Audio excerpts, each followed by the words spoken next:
We'll kick off with Professor Zubaida. Good, well, thank you. Yes, the commentators on what's been dubbed the Arab Spring have expressed surprise at the absence of Islamic politics, Islamic slogans, and so on in the insurrectionary or revolutionary movements, whatever you want to call them, in the various countries. Added to that, also the relative absence of nationalist issues.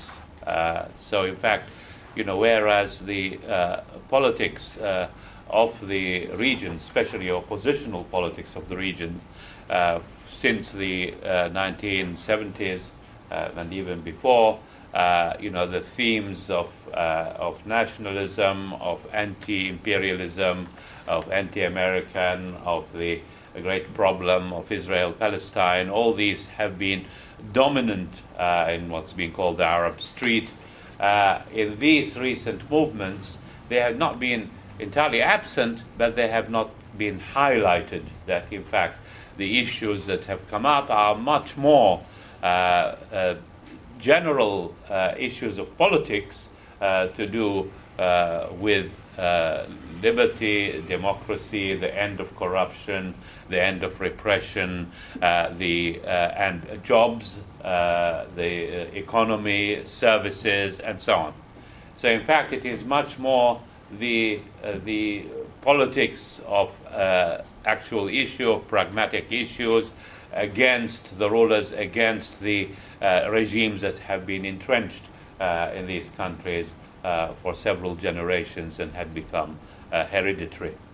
Now, what I want to do here is to put in a kind of historical background to all this, seeing the focus of this association which we are speaking, ASEN, is on nationalism.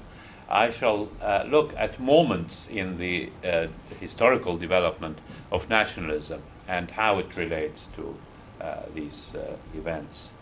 I think perhaps if we start with the 19th century development of modernity, of reforms in the Ottoman Empire, in Egypt, and in Iran, and the kind of ideologies and the nationalisms that were behind this. One very important component, of course, in reformism was the emphasis on progress. Indeed, the Young Turks Association, so what we call the Young Turks, which made the revolution in the Ottoman world and brought in the constitution, was called a Committee of Union and Progress, Ittihad wa Taraqi. And so, but the whole idea of progress was very much tied up with what Europe had achieved, first of all militarily, then in terms of economic growth and superiority, of political order, administration, legal rationality, the emphasis on science and technology and rationality in all these fields. All these were the kind of objectives of the intellectuals and statesmen of the age of reform in the 19th and 20th centuries. At the same time, of course, there was the nagging issue of authenticity. By doing all this, do we really want to be, are we conceding that Europe is superior and that our history, our religion, our culture is somehow inferior? And then through this search for authenticity came the idea of Renaissance, Nahda. So it isn't that Europe is better than us. We were just as good as Europe, if not better, if we look at our history and the origins and of our civilization and culture. It is just that these have been corrupted. So in fact what you have is the beginnings of Islam, for instance, and which has the pure Islam of the Prophet and the early days, had all the features that are desirable. It emphasized knowledge and science and rationality. It contained an egalitarian, if not a democratic, ethos in terms of political organization and leadership. It contained social justice. It had the rule of law. And so all these aspects were there. Also, of course, if you look at the political history of the Arab and Muslim empires, and including the early days of the Ottomans and all the great achievements of these empires in terms of territory and the brilliance of civilization, of science and literature and the arts and everything else. So in fact, all these were there in the history, but they had been subject to decadence. And this decadence was due to all kinds of factors that I'm not going into now, but that in fact what you need now is a renaissance. So in fact this, what appeared like a kind of modernity imitation of Europe, was in fact a renaissance of what was there in the essence of our own civilizations, our own cultures, and so on. So this question of authenticity then, at that point in time and into the 20th century, authenticity and progress were identified in the concept of Renaissance. Now, at the same time as the development of these ideas of progress embodied in the reforms by the intellectuals and the statesmen, you had another form of nationalism developing at the popular level, what you might call a communalist nationalism. Here were in the Ottoman world, and to a lesser extent in Iran, the coexistence of a number of different communities, of especially religious communities, of the dominant Muslim Sunni people side by side in many areas, with Christians of different kinds, with Jewish communities, and so on. And the relationships between them, of course, varied time and place and crises and wars and peace and what have you. So in fact it was highly, they were always social boundaries. Now and again the social boundaries would be politicized, and now and again they become violent conflict. And the intrusion of Europe, of capitalism, of the enormous economic and social transformation that occurred in the countryside and the provincial cities, and the role of the European interference in these transformations. And this, of course, led to winners and losers. There were, of course, many winners who gained from modernity, from the development of education, the reform of law, the development of transport and communication, the opening up of markets for enterprise, and indeed in the relationship with the economic and political elements of the dominant European powers. And the non-Muslim communities, or at least the non-Muslim individuals, especially of the cities and the elites, benefited from this in that they acted as functionaries and agents, both in the government and for the foreign companies and consulates and what have you, and they gained all kinds of concessions. This led, of course, many of the losers were the ordinary people, and especially in the countryside. So this led to great hardships and resentments, and the resentments were directed against both the European powers and what was seen as the extension of the European powers, the local non-Muslims, and led to many violent events in Syria, Lebanon, in Anatolia, and in various places. Now, this kind of nationalism is what I call communalist nationalism. It is a kind of view of international relations as an extension of the communalist relations that they are. So, in fact, the Europeans are an extension of the Christians that are known to them. So they are one with the Christians. So in fact, the confrontation is then seen not in terms of just imperialism, but imperialism as being Christian. This, of course, was to be repeated in relation to the Jews and Israel at a later time, the Jews being seen as an extension of Israel.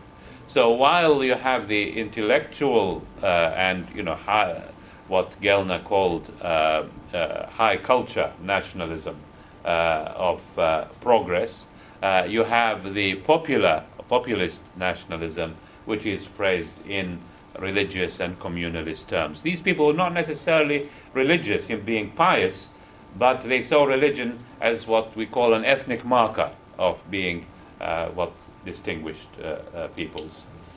Now, this is one phase. The other phase, and I have to go through it quickly, is in the course of the 20th century, under colonial and mandate regimes, and also under sort of neo-colonial regimes, out in places like Egypt and Iraq after the British and then the French mandates in Syria, Lebanon, when they ended. In fact, the regimes that followed them were strongly client regimes of these former colonial powers. And under these circumstances, there was a degree of openness and plurality in politics, and you had a number of different movements, ideologies, parties, many of them aiming for complete independence, full national independence, but with different ideologies, of which the Islamists were one. So the Muslim Brotherhood in Egypt was one such political group. You had in development in the 1930s the movements that admired Mussolini and Hitler and formed similar movements, which were also Mussolini and Hitler being against the British was a convenient kind of connection.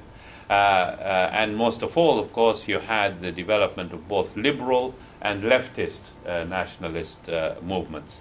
These all culminated prominently in the case of Egypt, and then again Iraq and Syria and Algeria, in military coups d'etats that brought in nationalist, often pan-Arab nationalist military juntas into rule. Some of them were popular, like Abdel Nasser in Egypt, and Nasserism became a creed and had very important echoes worldwide because it became part of the resurgence of what's called the Third World and Third Worldist movements. They established forms of statist economies and statist controls which banned further political activity and which sported socialist rhetoric, Arab socialism, and which were at the same time patronized by the Soviet Union in the context of the Cold War. So the Soviet model, as it were, of economy, society, the single-party state, were very influential in Nasserism, in Baathism, in the FLN in Algeria. This was a distinct form of nationalism, which was at the same time had universalist components, in that it saw itself as part of the kind of liberationist, independentist movements in the Third World against imperialism, pursuing socialism. All these were kind of universalist values which were tied with the particularistic nationalism. During this period, the religious nationalism, the religious elements, fell to the background. Of course, in Egypt, the Muslim Brotherhood and its offshoots never disappeared, but they were firmly subordinated, and indeed the most important elements of opposition in many of the Arab countries at that time were leftist rather than Islamist. Then you have these movements included the popular and populist nationalism, because in actual fact Nasserism depended on mass mobilization and mass. So in fact, then the nationalism of the populace then merged with that of the regime. But of course, then these regimes failed. These regimes did not deliver on so many issues. And of course, the military defeats against Israel, then the decline of the Soviet Union, and the collapse of communism and the Soviet model led throughout the world into resurgences of nationalism. You know, you see in Eastern Europe and the Balkans, and in the Middle East, part of that development with the failure of the kind of socialist ideologies in the Soviet Union. In a sense, at that period, the nationalism was articulated to as one kind or another of socialism. But that articulation then failed, and in fact what emerged was, especially after the Iranian Revolution of 1979, was the development of much more nativistic nationalism, one that was imbued with religion and religious objectives, and at the same time one in which nationalism then became articulated into Islamism. Islamism is not, of course, one thing. It is like Marxism was before it. It's an idiom in terms of which so many different kinds of ideologies and aspirations can be expressed, and they were expressed for a long time. Became a dominant idiom in many of the countries of the region, and of course only declined in popularity in the country of the first Islamic Republic in Iran, whereas somewhere like Egypt it became ever more dominant as forms of social oppositional discourse. And of course one very important development in this respect was that the regimes themselves, especially the regimes after the decline of the socialist idea, Sadat in Egypt, the way in which Saddam Hussein and Ba'athism developed in Iraq, and so on, these were increasingly inclined to borrow legitimacy from this dominant Islamic discourse by reaching accommodation with the conservative Muslim forces, using Muslim slogans, but at the same time severely repressing any Islamic oppositional movement. And that certainly was the case in Egypt, in which there was general accommodation between conservative Wahhabi Salafist Islamism on the one side and the regime on the other, but the only Islamic elements that were then suppressed by the regime were these that became politically oppositional. Now, so we come then to one other component that developed at that time in preparation for the Iranian Revolution. We go back to the notion of authenticity. One very interesting thing happened in terms of intellectual and ideological development was that not only in the region, but throughout the world, in the West indeed, there were new themes developing in oppositional and what had been socialist politics.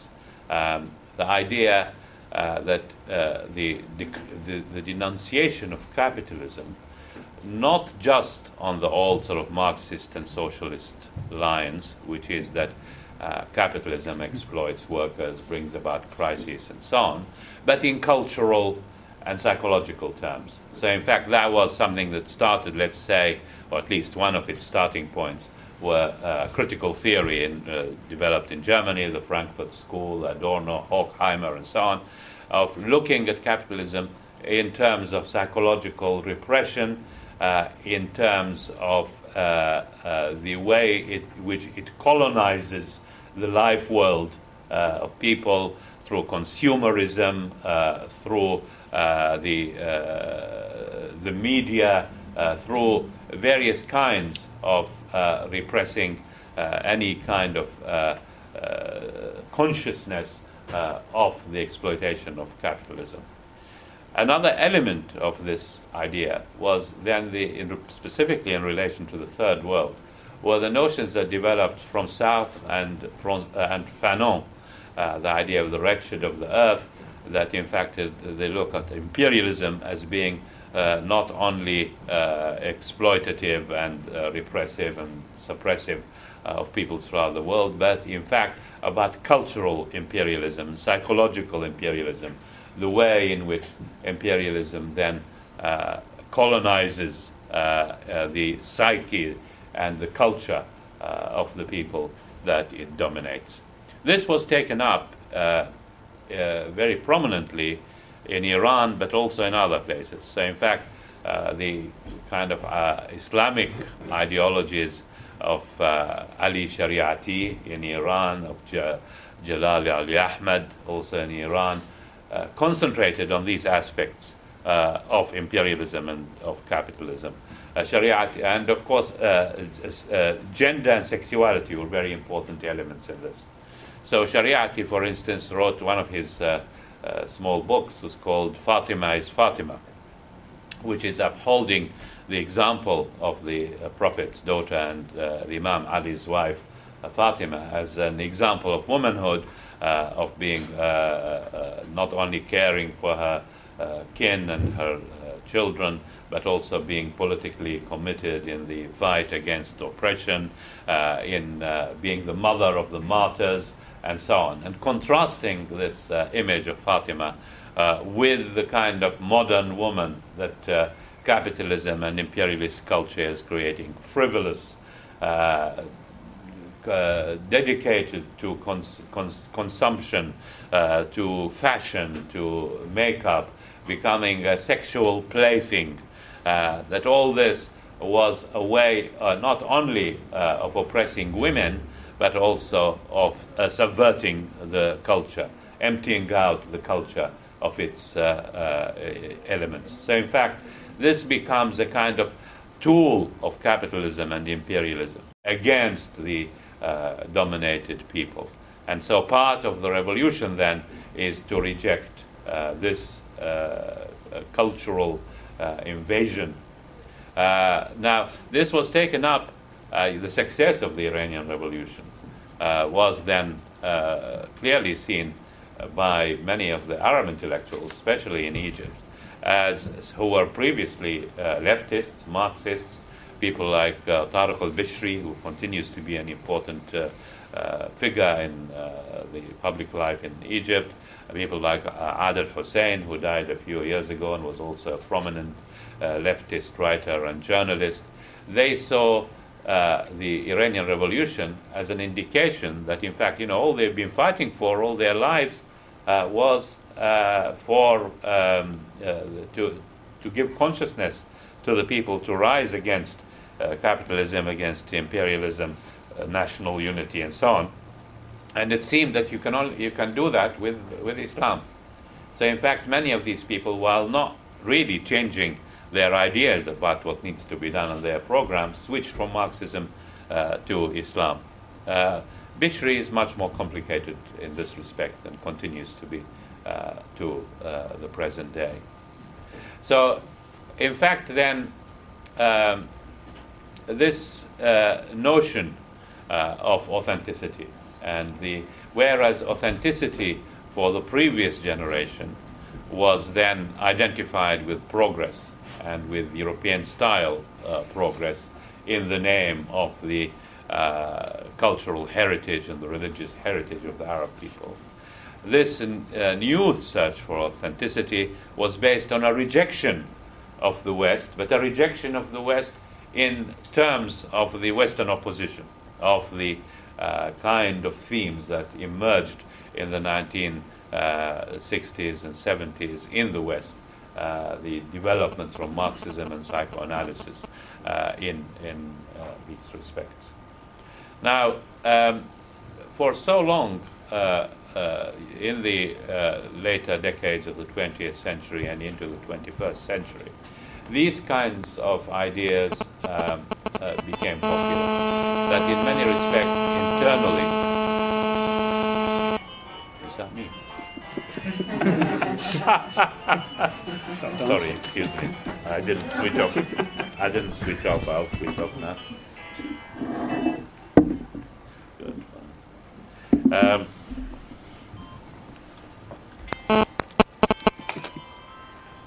Sorry about that. Um, then, yes, where was I? So many of these ideas continued to develop, and sort of violent jihadist Islamism, which was prominent in Egypt and elsewhere until the 1990s, was defeated by a combination of repression and unpopularity, and became concentrated much more in the wilder territories of Afghanistan, Yemen, Hamburg and London and New York. And so in fact then the strand of Islamism that continued to be very important were much more conservative Islamism and Salafism. And as I already indicated, the regimes were quite comfortable with that, and in fact had a symbiotic relationship with it. And that perhaps is one of the reasons why the recent developments, which were, let me just say, the recent developments are have to be looked at sociologically, in terms, as people have been looking at them sociologically, in terms of generations and in terms of class, the development and the self-consciousness of a new generation of the poor middle class and the young poor middle class, for whom then the conditions of life were much more important than ideologies of Islam and nationalism, for whom the issues of jobs, of services, of freedom, of the personal development were foremost and important. And part of this generation also, which should be emphasized, is the kind of cultural creativity that goes with it. That so much of the events and the movements in all these is accompanied by music, poetry, new forms of literature, cinema, all aided by the modern media, by the what's being called the social media and the electronic media, about which I know very little, so I won't say very much about that. So then you also have the development of the sort of international networks that you get through this, and much greater. And it is these particularly cultural elements that are, for example, suppressed by the Iranian regime and controlled by the Iranian regime. They are the ones that are censored and attacked by the Salafist Muslims. So in all these respects, while not rejecting religion, many of the kind of spokespersons for these new developments have sidelined religion. Now let me conclude by saying that a kind of dark element is that if we look at the history of revolutions, the people who make the revolutions are never the ones that run them subsequently. Always somebody else who takes over. So in fact, we don't know what is lurking. The old regimes and the elements of the old regimes, certainly in Egypt, the army, the old crony capitalists, they are there. They haven't been removed. It's only a small number of the old regime have been removed. The Islamists are there. The Islamists are divided. The last thing I heard was that the Muslim Brotherhood have now started their own football team, and which is a very good sign, and that in fact they are being attacked on that issue, as many others, by the Salafists, who people also seem to think are very prominent in Egypt at the moment. Now, don't have any way of assessing how important Salafists are, how important the Muslim Brothers are. The Muslim Brothers are certainly very well organized. The Salafists certainly have very important popular bases, especially in Upper Egypt. What this mixture would come up to, and with the army in control, I would like to guess. I don't know, maybe my friends here will. Okay, well, with that, I'll conclude. Thank you. Excellent. Thank you, Professor Zubaida. Thank you.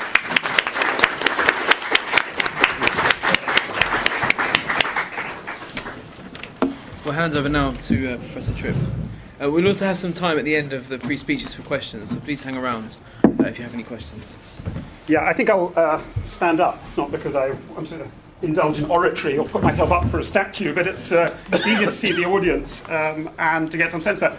I must say that I won't be giving as magisterial a view as Sami, but I think he provided an excellent background to some of the things that I want to say. What I wanted to look at really was thinking about recent events in the light of the theme of these seminars of nationalism, is thinking about the re-emergence of the public and the nation. And rather than looking back historically, just get a sense of what that's meant in terms of recent events. Because two things struck me, I think, well, more than two things, but certainly two things struck me watching what had been happening in Egypt, Tunisia, but also in Libya and Syria, Bahrain and elsewhere, is the attempt both strategically and symbolically to reclaim public space. In other words, a notion of a restatement of what the public was about, leading very quickly, and I would say understandably and logically, into an attempt to define treachery to the nation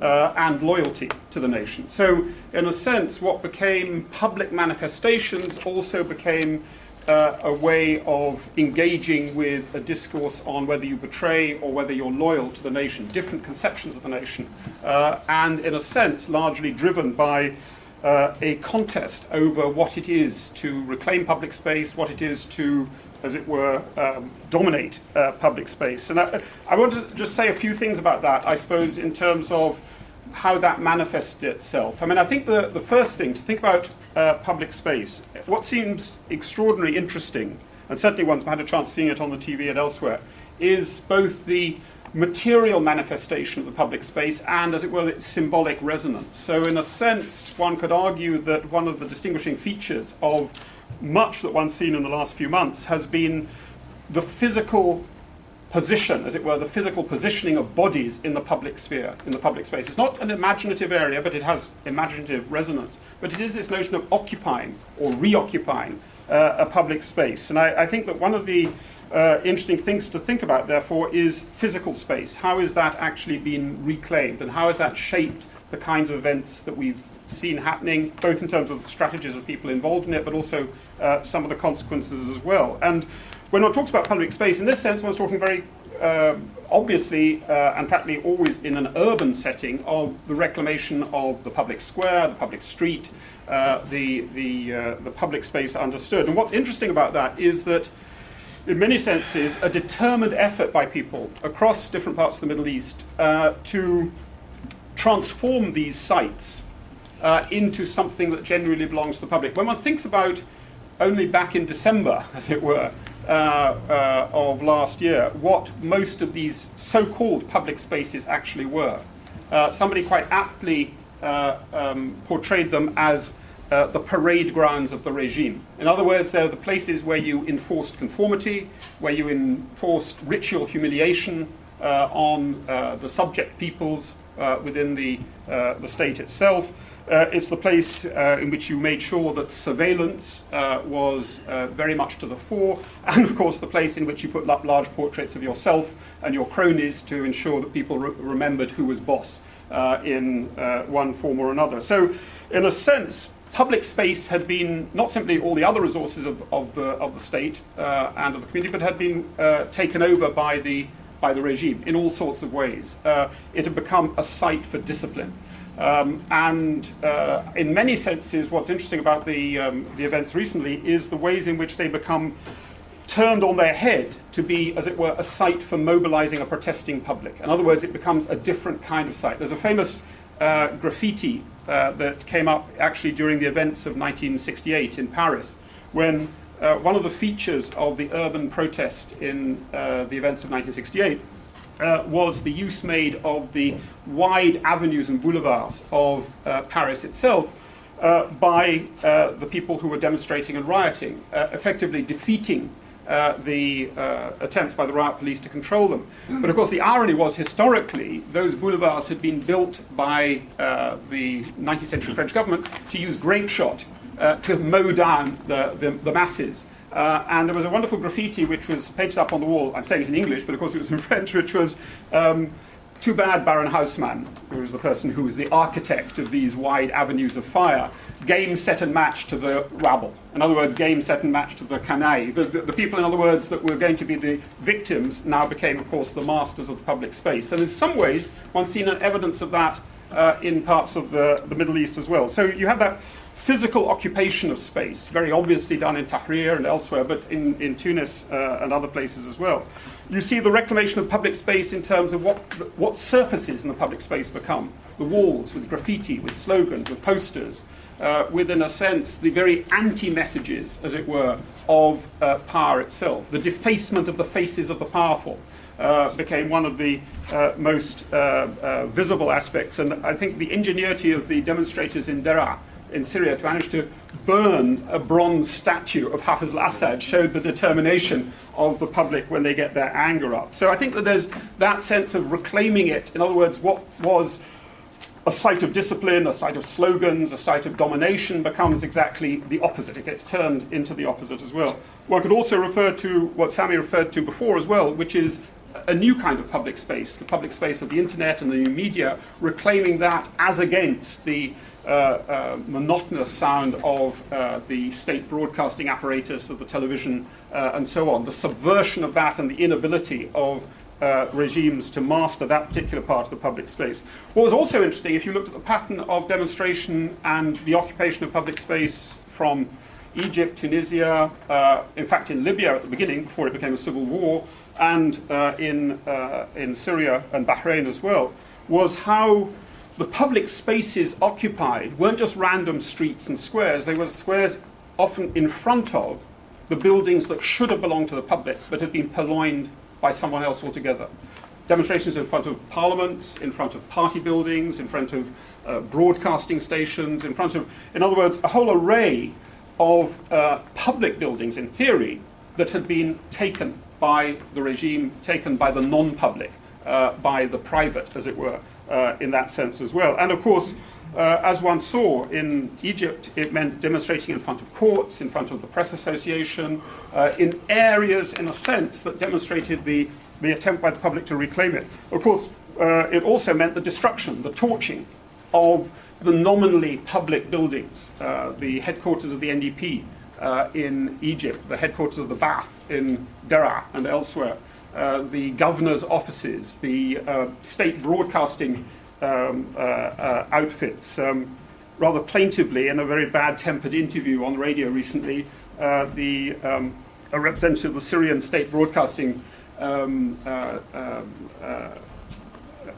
company or association, organization, was trying to remonstrate with the presenter who was interviewing her, to say and trying to prove how nasty the demonstrators were in Syria and where they were really armed gangs of terrorists. And he said they even went as far as to burn down the television station in Daraa. And of course, when you heard her performance, you knew exactly why they burned it down.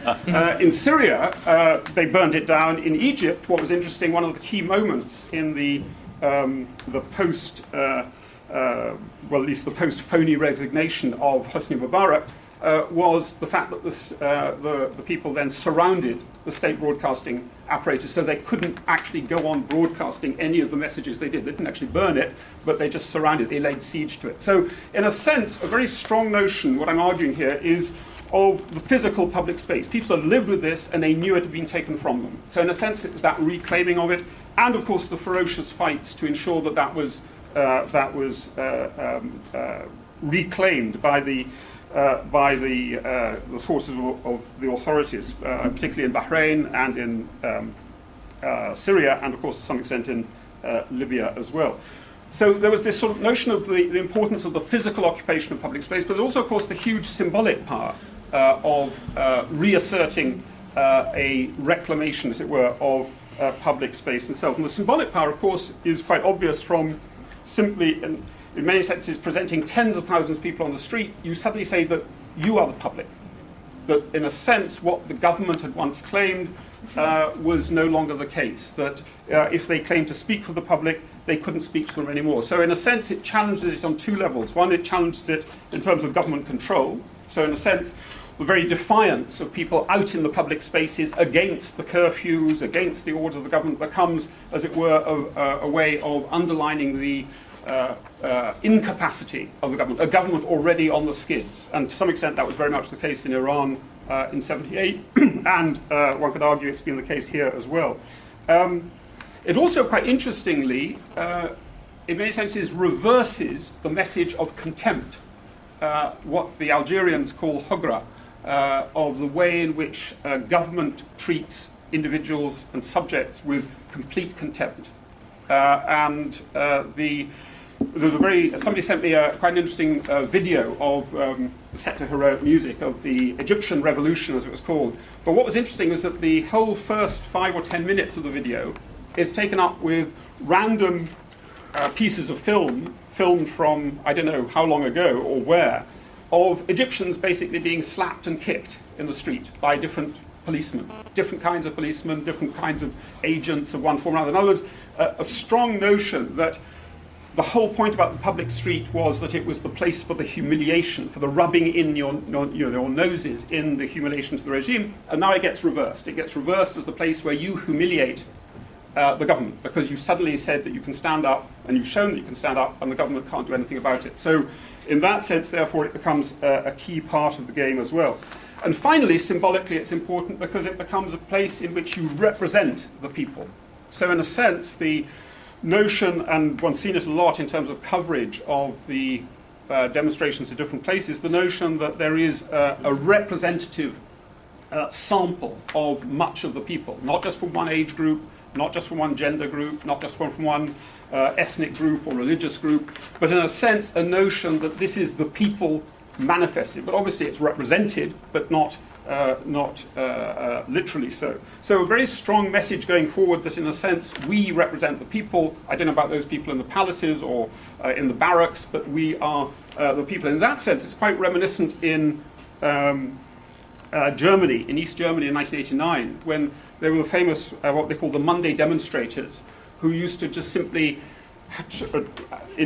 bravely in East Germany in 1989, before anyone knew how it would actually unravel, who stood and chanted the slogan, "Wir sind das Volk," we are the people. So in a sense, in the so-called People's Republic, they wanted to emphasize that actually we are the people now. And so in a sense, that idea has been very similar in Egypt, Tunisia, Bahrain, and elsewhere, a notion of a different emerging political public. So in that sense, reclaiming the public space, reclaiming it physically, reclaiming it symbolically, has been a key part, I think, of the way in which the uprisings have been organized strategically, but in a sense, in terms of the message that they're trying to give as well. That leads me to the second part, which is how that becomes very quickly and very significantly, in some senses, an expression of loyalty or indeed treachery to the nation. So, in a sense, it's the notion of once you begin to define the public, you begin to define the political public, you begin to define the political community, and to some extent, it begins to shape ideas of the nation itself. And that comes out quite interestingly and clearly in a number of anecdotes that come out, and also the slogans that come out of some of the recent experiences. One of the things that was quite poignant listening to some of the Egyptians who had been in Tahrir Square and who felt quite understandably that as the media, the international media, was portraying the army as being a kind of neutral force, they wondered why they were being beaten up and dragged off by army officers to be interrogated behind the Egyptian National Museum at the very time when everyone was saying the army's wonderful, it's standing there neutrally. One of the things that came out of their testimonies was how, when they were being interrogated, apart from say who's organizing you, who's paying you, and all the usual things, is being accused of treachery, that they were the traitors to the nation. And it was, what's interesting and poignant about it is the complete bafflement of these people who were hauled in. They knew that people, they'd be beaten up, they'd be accused of being agents, but the notion that they were the ones being accused of treachery.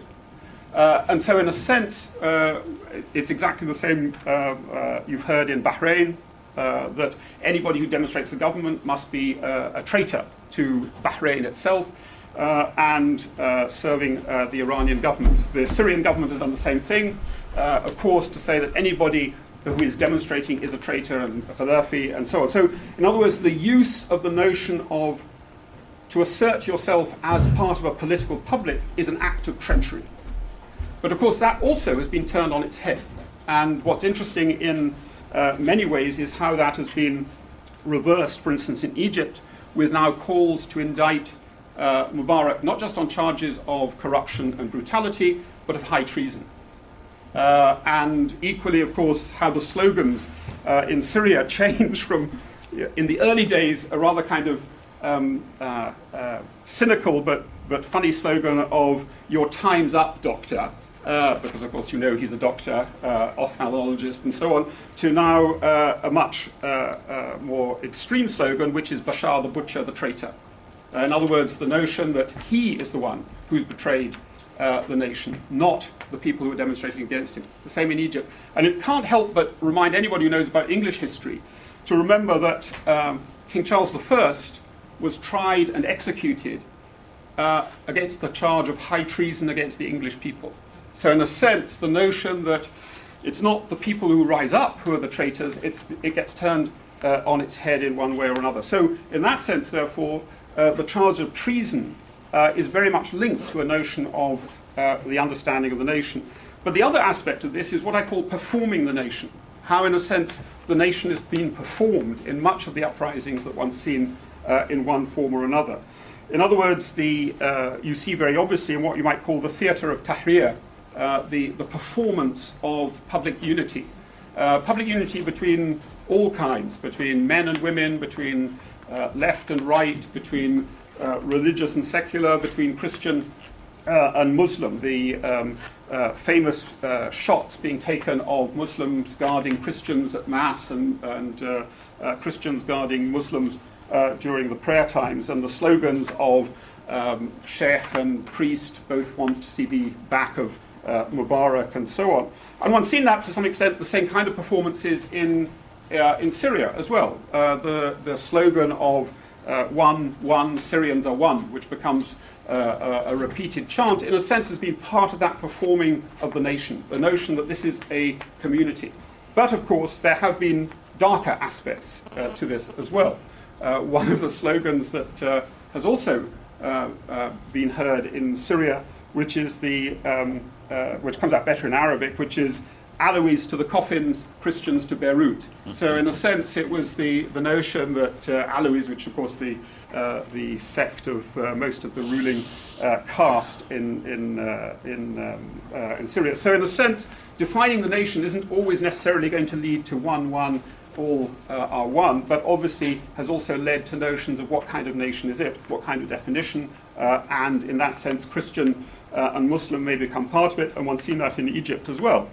With things that had very local causes have now given people a certain degree of pause and pause for concern. So those are two aspects of these uprisings that I find really interesting in terms of the reclaiming of public space and what that means, and then in a sense, in the language of nationalism, what it means to represent yourself as part of the public, what kind of nation. And I think that leads on with, exactly as Sami said, finally, some of the challenges of how do you institutionalize this? In other words, you can reclaim public space as a physical moment. You can occupy Tahrir Square.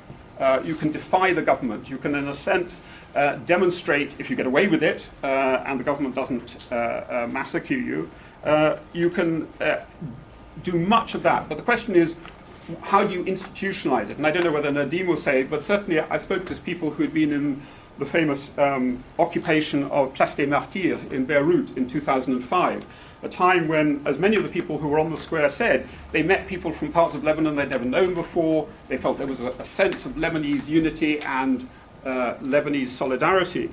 And then they said in a rather cynical way, and of course, when we achieved our goal, which was the downfall of the government, they called new elections, and we all had to go off to our constituencies to vote. So in a sense, we were nobbled by the same old system. What seemed like, if you like, a moment of enthusiasm and unity on Les Place des Martyrs became, in a sense, fitting back into the same old system.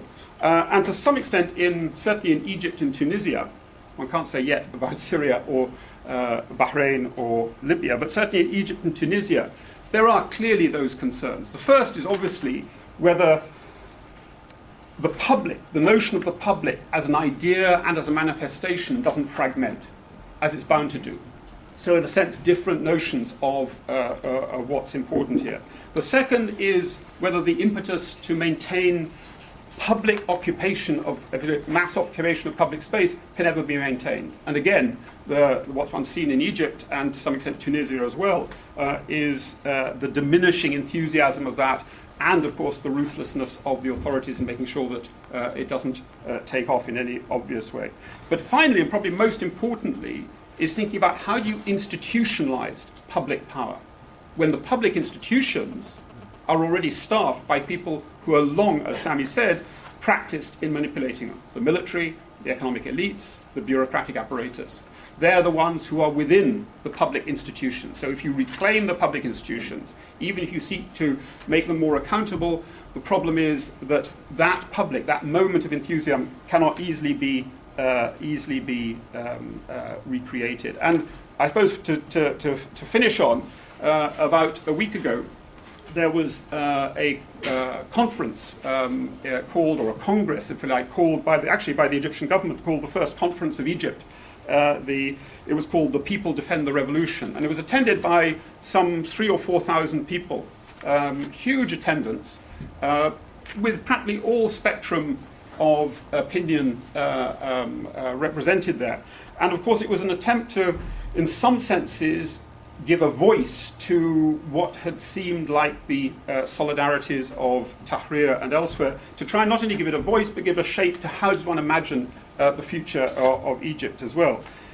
The Muslim Brotherhood boycotted the meeting, but many Muslim brothers turned up, and two interesting events took place. It struck me as interesting, as in a sense the public begins to define the nation. One was that a woman who wasn't a Muslim brother, but she's very close to the Islamic trend, stood up to say that the only legitimate basis of law in Egypt must be the Sharia, and she was booed.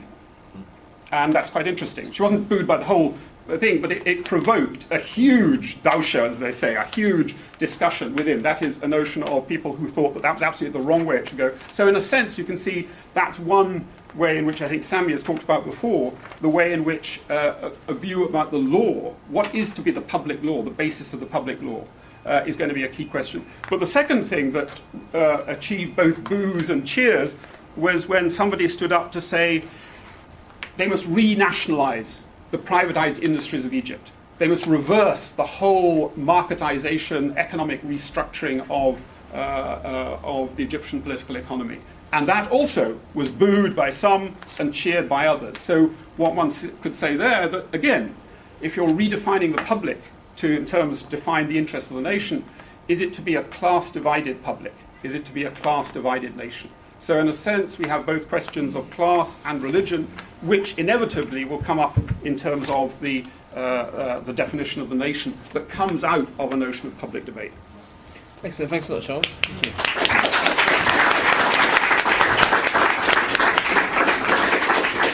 So that's a very interesting food for thought there. We'll pass on to our final speaker, Nadeem Shahadi. There's probably too much food for thought, I feel. But maybe we should just discuss the... You need a drink now. I need a drink now, exactly. You can do a trick. I can do my trick, yes. I was brought in for light entertainment after this. But I'm going to build on what was said. I mean, what I thought was most interesting from Sami's presentation was the way ideas are associated with political change. So before the collapse of the Ottoman Empire, the idea of the Ottoman Empire had collapsed long before it physically fell. So the change from within, the emulation of the West, and all that was happening. And in a sense, the LSE is a product of such a process. It's a product of the movement of through shocks. You have a shock. The shock changes ideas, and then you have institutional manifestations of it and symbolic manifestations of it. I mean, the LSE is probably a result of the shock waves from the fall of Paris in 1870, where people on this island started thinking that maybe the Homo Britannicus, who was educated in classics and knew some Greek and Latin and could make some nice drawings and all that, had failed in front of Bismarck, in front of the Herr Doctor type, who is precise, scientific, and organized, and regimented, and all that. So this is why you have compulsory conscription was introduced. Science became eugenics.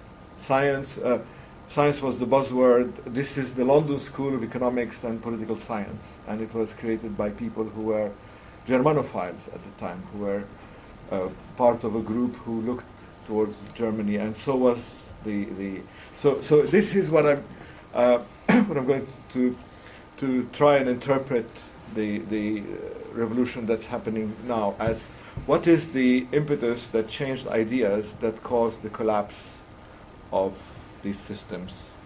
In a sense, you could follow it through the 20th century. The shock of the fall of the Ottoman Empire caused liberal ideas to spread throughout the region. Sort of different variations of Atatürk were in Cairo, in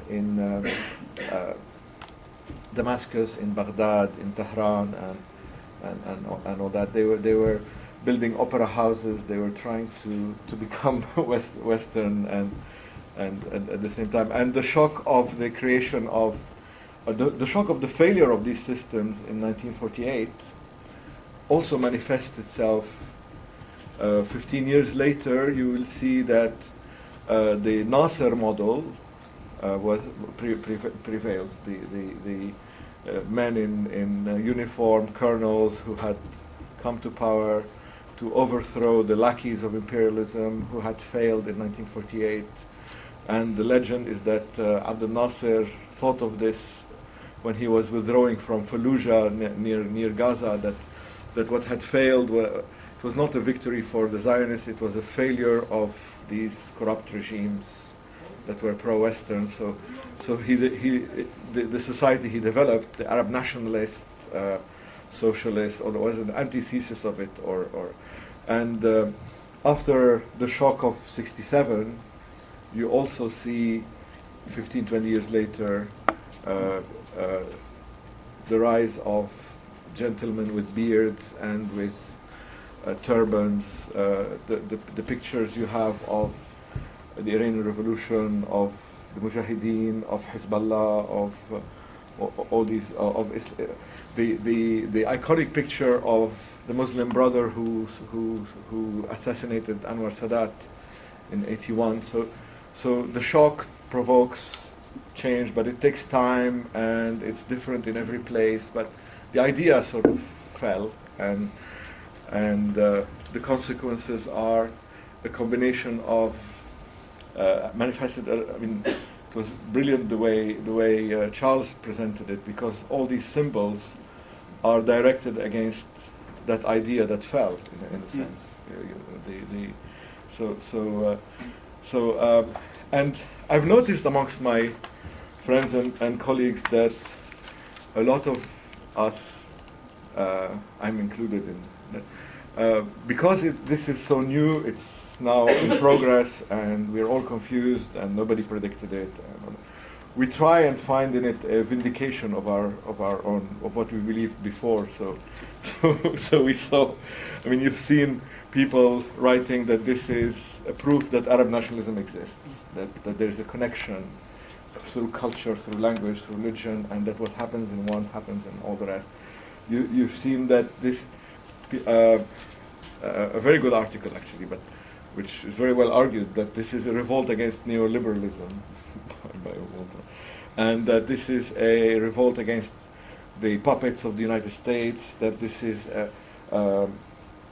Islam. I mean, the Iranians saw it as the spread of Islam in the region. Some people saw it as the vindication of George Bush, and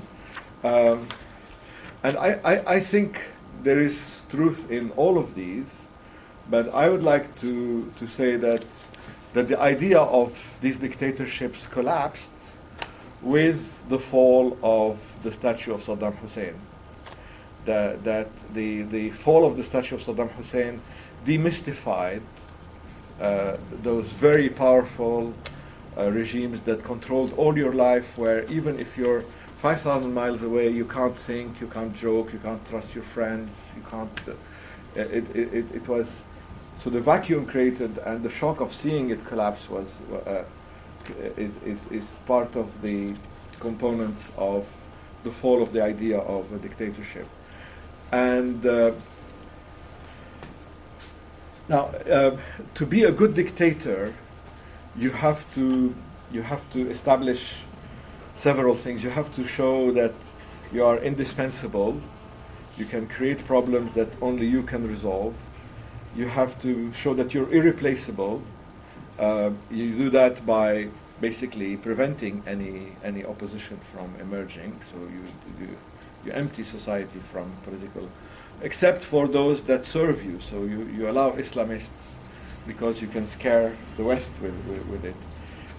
You also have to establish that beyond you is completely unimaginable, and that it's impossible to see beyond the regime. And the fall of Saddam Hussein played on both sides, because it showed that the fall of the dictatorship was followed by civil war and a lot of violence and all that. So it at the same time demystified dictatorship and strengthened them for a while, because people thought that stability has a premium on so chaos, civil war, sectarianism, and all that comes when, and you see this now, where being played out in some of the things that Charles spoke about, and some of the slogans, because the dictators say that after I fall is chaos, there will be civil war, there will be sectarian killings, all that. So the people are marching and saying, we are one. We the Christians, Sunnis and Alawis and Druze and all that, and on the other hand you have the slogans that worry, that raise the concern about it. So one of them is in Hama they write on the wall that it's time to grind the lentils. حان وقت طحن العدس. العدس is عين دال سين, which is Alawi, Durzi, Ismaili, which is so they're playing on the ethnic. That's, I was thinking of a way of connecting it to the theme of it. It's very good, thank you. So they play on the ethnicity and on nationalism. So it is a play between ethnicity and nationalism on that. Is that good? Perfect. Excellent.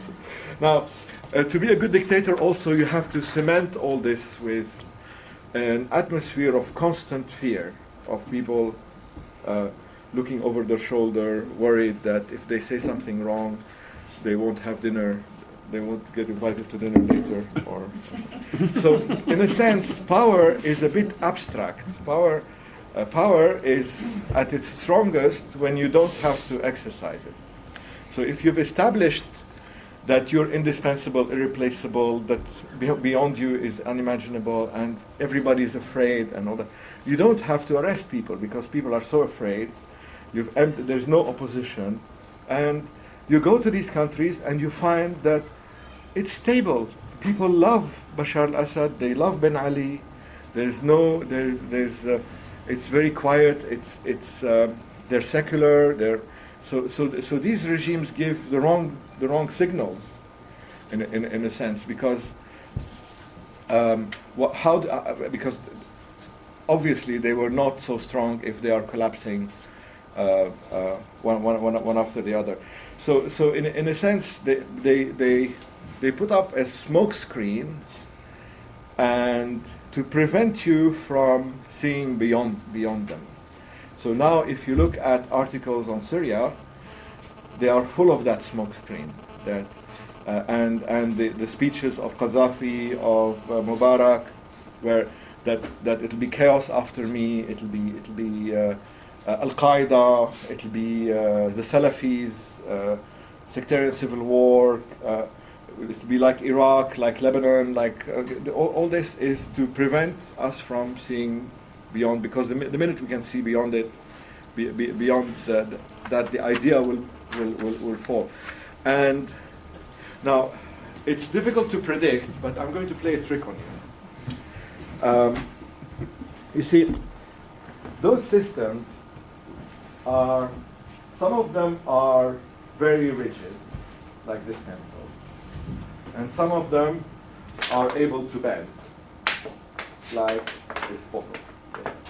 So, for example, in the early January, if you were a policymaker or an investor who likes stability and security and all that, you would have thought that Egypt was the bastion of stability, that it was, and Iraq was the prototype of instability and risk. Whereas in fact it's the other way around. These revolutions are making us reevaluate what we mean by concepts like stability and risk. Egypt, because it's a rigid system, because it's unreformable, doesn't bend. So a system that doesn't bend can only break. Whereas Iraq, because after the fall of Saddam, has developed a political system where you have political life, where you have continuous crises, is less risky because you can see what's happening in Iraq. You can see that there is a risk, there is a crisis, so Iraq is like this bottle where if it comes under pressure and has a crisis, it goes back into shape, and it can, and you can see what the crisis is, and you can tell how much you can press before it breaks and all that, and it looks weak and all that. Whereas Egypt, Syria, Libya, and Saudi Arabia probably are like this pencil. When they come under pressure, they don't move. And if you look at it, you say it's very strong, it's very stable. And the more you know there is pressure, and the more you see that it doesn't move, the more you think it's strong. But in effect, it's at the breaking point, and you can never, there's no symptom of when it will break. So in a sense, Lebanon and Iraq are now the most stable countries in the region. We don't know what's going to happen in Saudi Arabia. We don't know how it's going to happen in Syria. We don't know what's going to happen we don't know if Bahrain is a bottle or a pencil. Because Bahrain has a history of crises, and there was reconciliation at one stage. There was a political system. So it's impossible to evaluate the risk. Kuwait could be a bottle, I think. But Saudi Arabia will snap. There's no, because it's unreformable. They don't even realize that they need to reform, but we don't know how strong it is, how much they can buy themselves out on that. So that's where also I think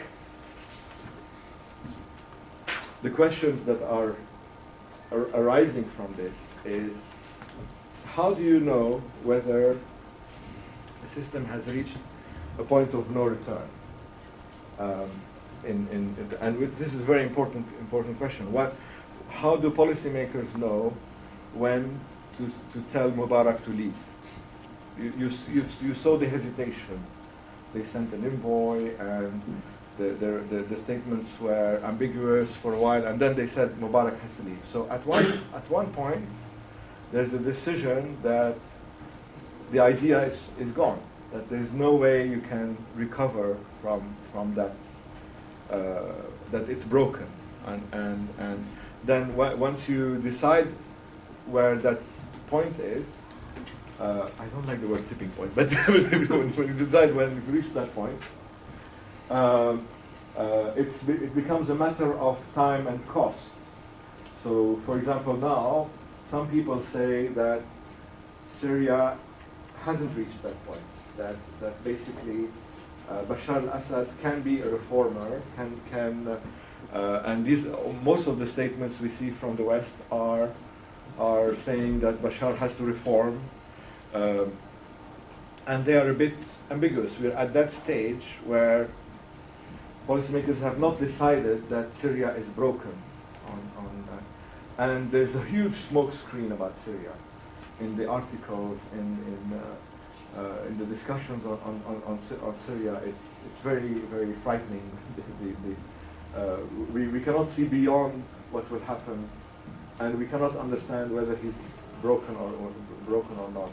So you have statements by President Obama said a couple of weeks ago that you have to listen to him. And Margaret Ashton said, you have to reform, you have to reform, and we will send you help to reform, which means they will send a group of experts from Brussels who will set up shop and take 6 months to develop a strategy and a budget, and then develop 5-year programs for reform. So they're giving the regime a lease of life for 5-6 years, which none of the elected leaders in the West had in that sense. So there's still a lot of ambiguity, and the ambiguity is understood by the dictators as a sign of support. That these tricks, that the idea hasn't fallen yet. That what I've established my power base on, which is that I am irreplaceable and indispensable, and beyond me is unimaginable, and there is fear and all that. This is still working, and so I still have the support. And it's almost, I mean, in the case of Syria, it's almost like a license to kill. Bashar al-Assad now has the impression that he has carte blanche to suppress the revolt and reform. There has not been any now. So one of the important questions is how the international community reacts to these revolts, and at what time do they decide to stop support, and what time do they decide that there's no turning back on you cannot turn back. And the last thing I want to say is that what's also very it's not the last thing, very quickly, is that when a system collapses like that, when a lot of the components that are associated with it are also affected. So what Charles was talking about, and what Sami was talking about also about the signs that Islamism is was not the driving force in these and that's probably because Islamic parties were the only parties that were allowed that could grow, and they are, in a sense, the alter ego of the system. So when the system collapses, they lose a bit of their meaning. They're latched to it. And the best way to understand it is to think of Sheikh Qaradawi, who was kicked out of Egypt in 1981 when Mubarak came to power, and he's been opposing Mubarak since. He's been exiled in Qatar, attacking Mubarak. He's the same age as Mubarak. His criticism of Mubarak gets popularity because people hate Mubarak. and when Mubarak leaves, he loses some of his meaning as well, because he looks like he's the same age as Mubarak. He's probably as corrupt as Mubarak because he's been doing off in the Gulf and making a lot of money and all that. So he will probably be the person who will miss Mubarak most in Egypt on that, because he's lost his meaning. And I also think that it's too early to say, but I also think that the Arab-Israeli conflict will also have a different meaning after these revolts, because the Arab-Israeli conflict is used by the regimes to suppress the population. It's you have emergency laws that have been there for 40 years because of the Arab-Israeli conflict. You're arrested because you're a traitor. If you criticize the dictator, you're criticizing the dictator at the time when he's in conflict with Israel and with the United States and with imperialism and all that. So the emergency laws allow the state to put you in jail forever without trial and all that. So something will change in our view of the Arab-Israeli conflict. And if I were very courageous in guessing, I would say that the youth that are the driving force of the revolution are not as angry as they are fed up. They're probably fed up with something that's very 20th century that their fathers and grandfathers talked about, and they want to move on. And that's why you don't see burning of Israeli flags and all that. I mean, sure, they want justice, they want dignity and all that, but they also want to move on this. And the last thing I want to say is that all this is happening. The Arabs have chosen a very bad time to revolt.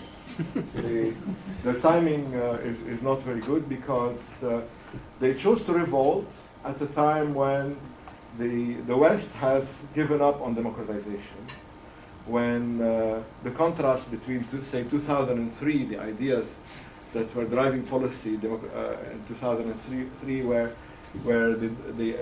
there was an idea that the whole region needs to reform, regimes need to change, and all the policy programs that were being done were to change these regimes into democratic regimes. Lots of money was put into these programs. By the time the Arabs decided to revolt, a lot of these programs had been cancelled. Obama had decided that he's an engageist. If Saddam Hussein was still there, he would be discussing reform with Uday. And so it was engagement rather than isolation. And his speech in Cairo was almost apologetic for democracy. He said, last I need to talk about democracy because I'm American and we like these things. But don't worry, we understand your specificities and we don't impose our values. And so that was it's a very so at the time when the West had given up on democracy, the Arabs did want it. And one of the reasons for the confusion is that it's almost part of the internal debate. People like Nancy Pelosi and John Kerry and Senator Percy and some of our very good friends from think tanks went to Damascus, not so much because they love Bashar al-Assad, but to annoy George Bush. So it was part of the engagement was part of the internal battle between the internal politics in the States. So that's part of the reason why we have so much confusion and all that. So I will stop here. Excellent, thank you, Nadim. Thank you very much.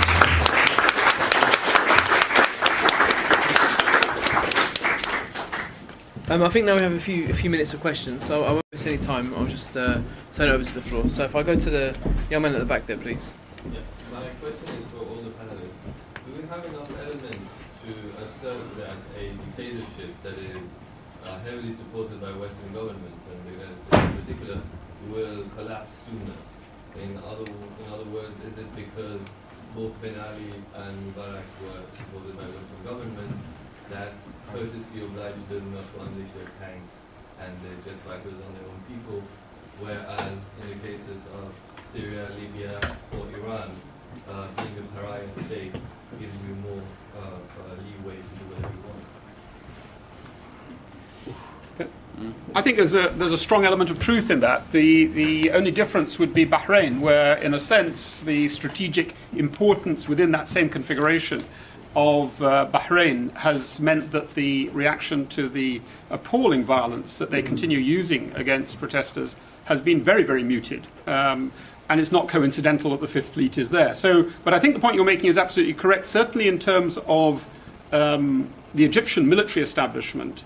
But I think, again, one has to be careful that one has to think about how was the Egyptian military establishment configured in relation to President Mubarak. Because people have often said that the split that you saw happening from January to February wasn't a split that occurred then. It occurred a long time before. I mean, last year there was this wonderful war of the posters in Cairo, where posters of Gamal Mubarak would be put up and suddenly posters of Ali Suleiman would be put up all over, Omar Suleiman would be put on around it. And it's often been said that one of the reasons why Mubarak stood again, or at least didn't confer the crown upon Gamal in 2005, was precisely because it had been clear that this would not be acceptable. So I think that there's an element of truth in what you say, absolutely. The notion that the Egyptian military was very concerned about how much they would lose vis-à-vis the United States, and then made the calculation that Nadim talked about, which is, so is it such a big deal getting rid of Mubarak? Particularly if you think that you can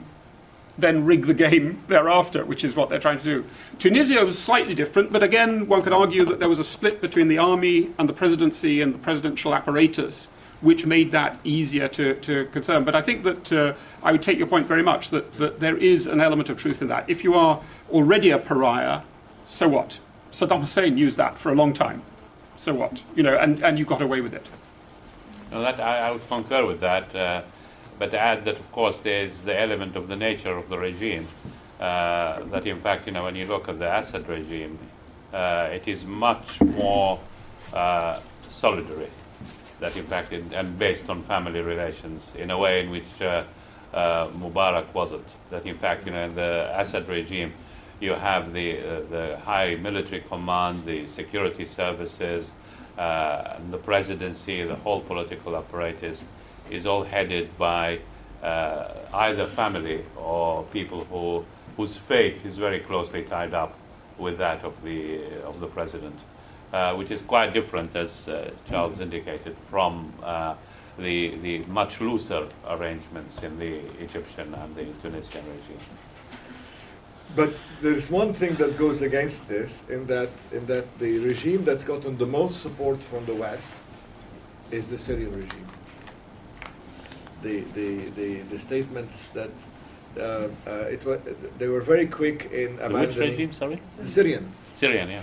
So the Syrian regime, even though it is a pariah state and anti-Western, it is getting the most support from the West, and it's collapsed. It's feared much more than others. Even though Egypt, historically Egypt leads the Arab world. If something happens in Egypt, it spreads everywhere. Nasserism spread everywhere. The Muslim Brotherhood spread everywhere. So theoretically, one should be more worried about what happens in Egypt. But abandoning Mubarak took a couple of weeks, whereas they're still clinging to Assad for reasons that are difficult to explain. The combination of the internal aspects, and maybe they still buy the story that after him is chaotic. So it's very difficult to make generalizations on. And in a sense, it's not the last drop of water that breaks the dam. It's the pebble that caused the crack. And so the dam has been dead for a long time without knowing it. Excellent, great. I'll just go to the young lady here, please. I just wanted to make a few very quick points. question, and maybe the others sort of serve to confuse things a bit more.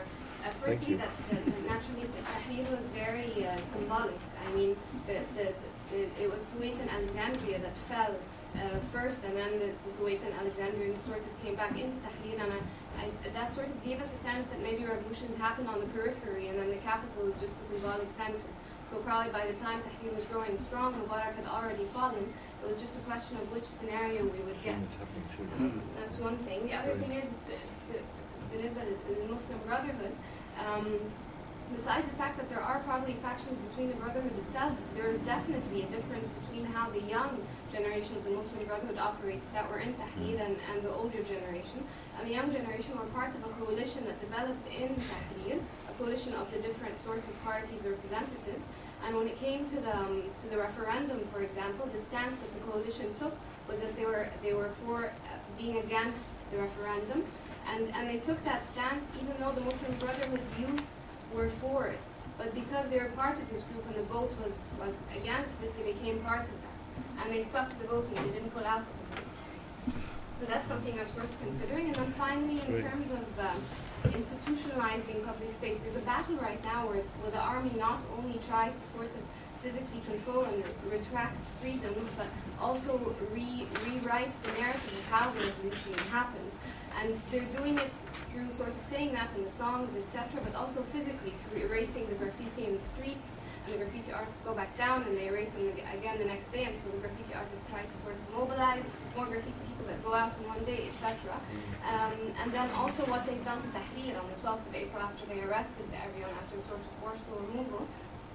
The next morning we woke up and suddenly Tahrir was green and there were blooming flowers everywhere, and like you go down yourself and you can't imagine how this space accommodates you. That's how different it looks, and you actually wonder if it actually happened.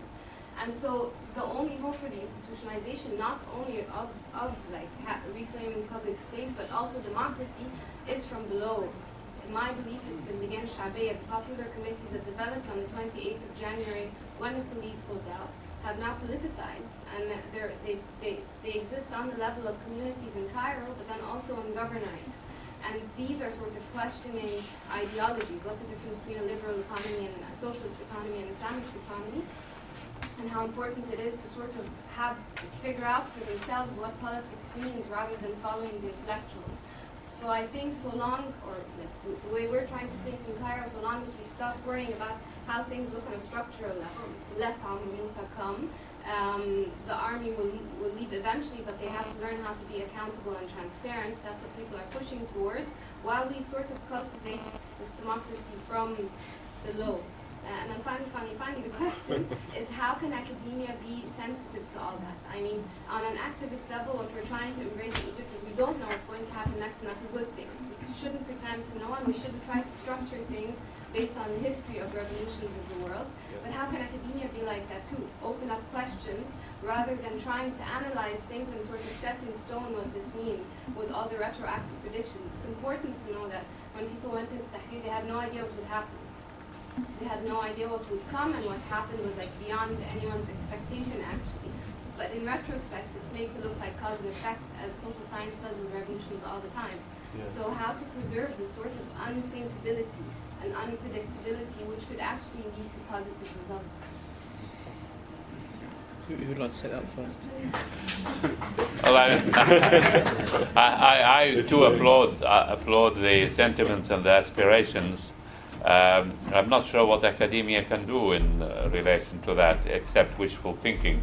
But you know, I mean, we are talking about organizations, institutions, balance of forces, and so on. And you know, all the admirable young generation who have made the revolution and about whom you're talking, and developing their ideas of policy and models of development of Egypt and so on. The real question is whether, you know, what levers of power would they be able to use in implementing this, and this is what we really don't know.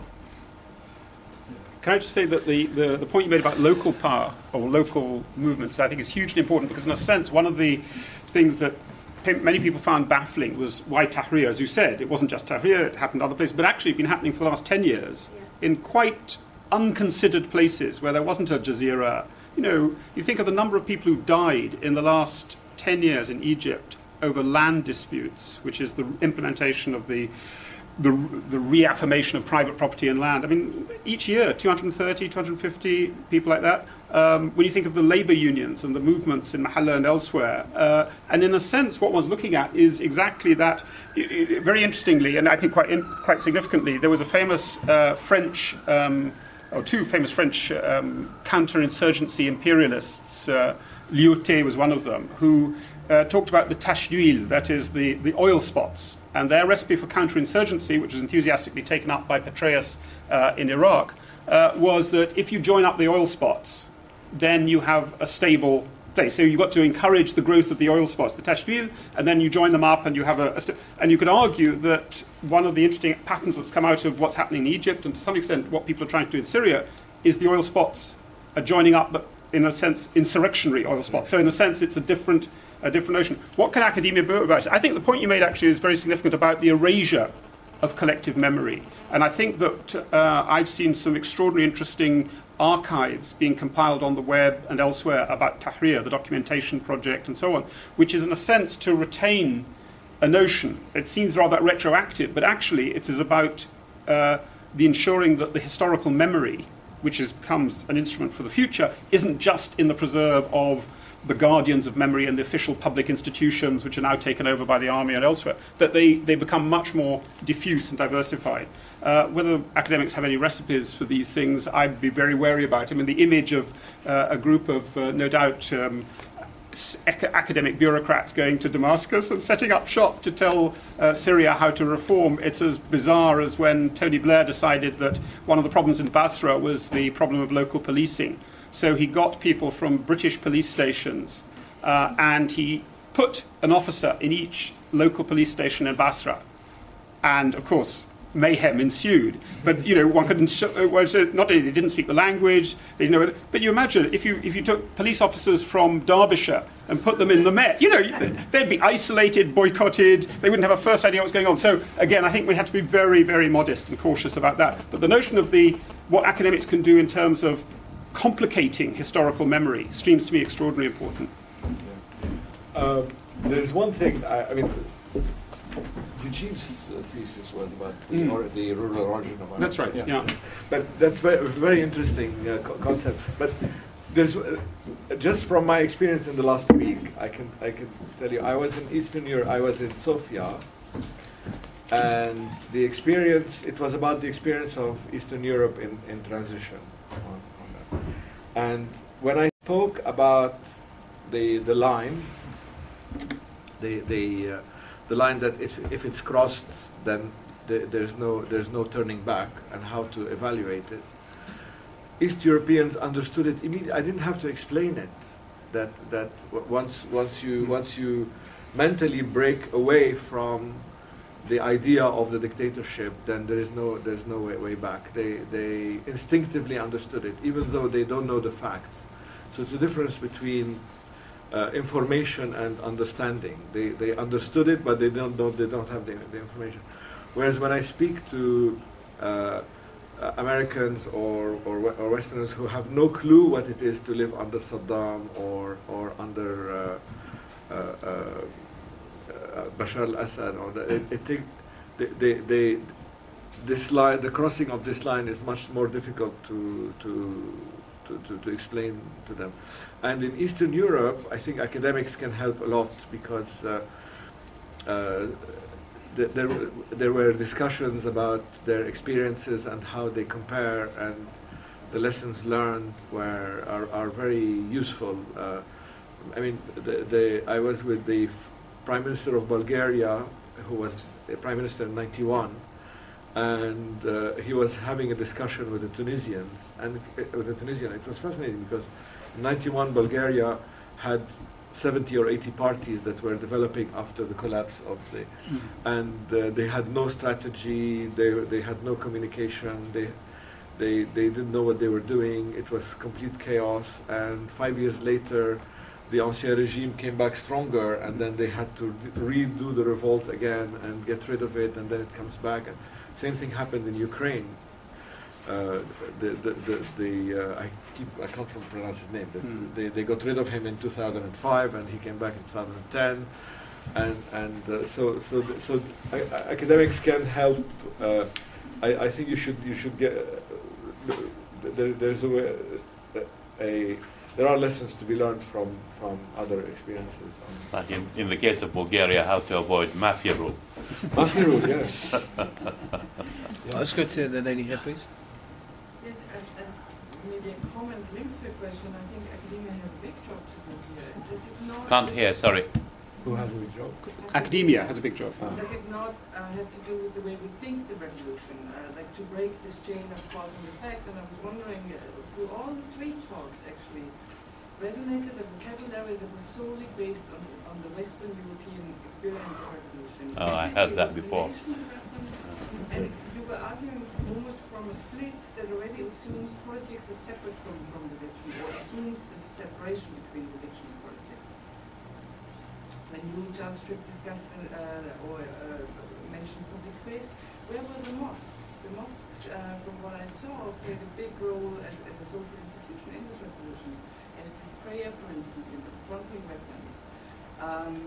So I think we have a big job to do in how we approach or grasp the emergence of these phenomena, but also in the context through which we think. Can I just put a plug in for my recent book, which is entitled Beyond Islam? I think you should read it and you'll find out.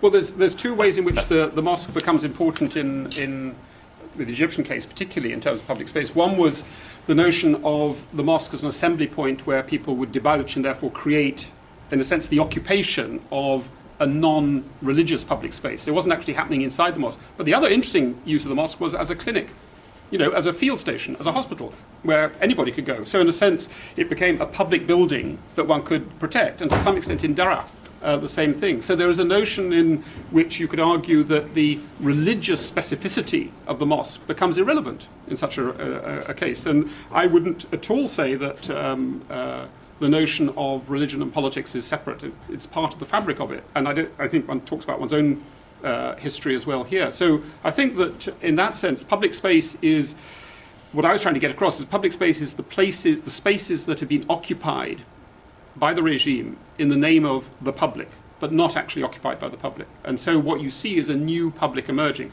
Now the question becomes thereafter, quite interestingly, is does the mosque then revert to being an exclusive kind of space, no longer a public space for all Egyptians, but actually a space for certain kinds of Egyptians? And that's certainly the case in Iraq, Shia mosque, Sunni mosque, what other mosque. So there's a sense in which the burning of the church in Cairo, of course it came from very local notions, but it depressed a lot of people. There were Muslims trying to defend that church, and there were Muslims trying to burn it down. In that sense, what one has a sense is that the religious affiliation of the people involved is less important than what the politics of it was about. And the politics was much more about the kinds of things that Sami was talking about: authenticity, identity, fears for insecurity, as well as ideologues of one form or another. So I wouldn't make that clear division either between religion and politics or between, as it were, a public space and a religious space. What's interesting is what use is it being put to, and what does it become? What part of what narrative does it become involved in? I think I will read Sami's book too.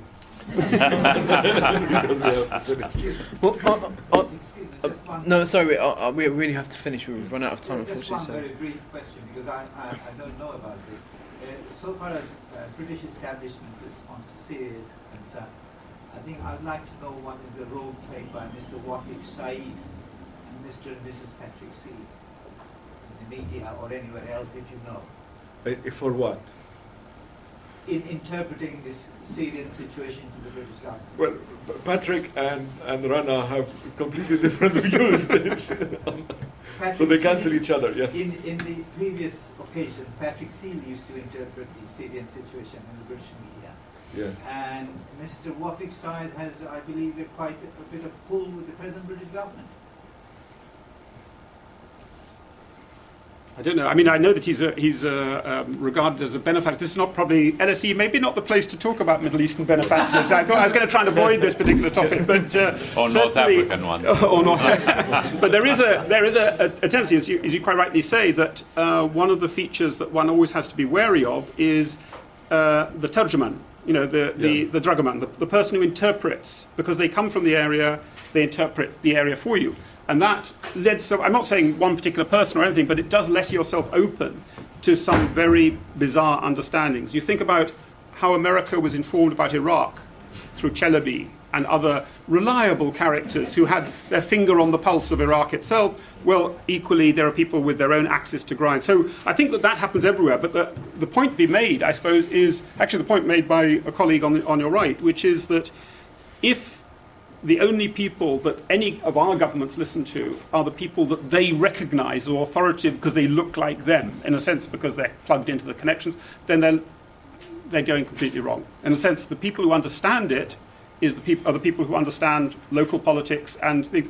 And there's a very clear example of that in a rather confessional memoir of the late Sir Anthony Parsons, who was the British ambassador in Tehran during the revolution. And he wrote this sort of mea culpa book afterwards, in which he said, one of our problems was that we were always speaking to the wrong people. So, you know, if you look at our diplomatic correspondence, I had a word with General so-and-so the other day, and he assured me it's fine. You know, I had a word with, Chief Commissioner of Police. He said, Pom, what do you expect? They're madmen. It'll die down. Don't worry. And he said, we went on listening to that. We went on believing that because we wanted to believe it. We wanted to believe that the military held the key. But that's because... Exactly. They couldn't tell... In other words, the woodworm had got inside the pencil. But they didn't recognize the woodworm. They only recognized the pencil. But even for what's happening now, we had the same symptom. I mean, like John Alterman said a few years ago that you should forget about the people who are westernized and who can use Twitter and Facebook and who understand you and you can have a nice conversation with and dinner with. We should talk to the less palatable people in society, like the Islamists and those who hate us and all that. And it is exactly those liberals who were at the forefront of the revolt, not the less palatable. I mean, it was at the time it was like a Groucho Marx syndrome. It was that you should not belong to a club that would have you as a member. So you don't talk to the people who accept you. You talk to the people who reject you. And it was a complete miscalculation. Well, it was Ken Livingstone who spoke to Karadawi. Yes, exactly. But this despite Blair. Unfortunately, we've run out of time, so we're going to have to wrap up there. Well, unfortunately for the attendees, but fortunately for the speakers. I'd like to thank our speakers again. It's been a real privilege to listen to what they've got to say at such an important time. So thank you very much. Thanks for coming. And for those of you that are interested, our next event is on the 31st of May in the same venue, and it's the 21st century as the age of the nation state. And another statue. You don't know the statue? It's the one outside the UN, Swords into Plowshares. So, and it's by Professor Aviel Rochwold from Georgetown University, and chaired by Eric Kaufman from Birkbeck. So it'll be a very, very interesting talk, and it's the final seminar of the year. So please come along. So thank you very much. Thanks for coming.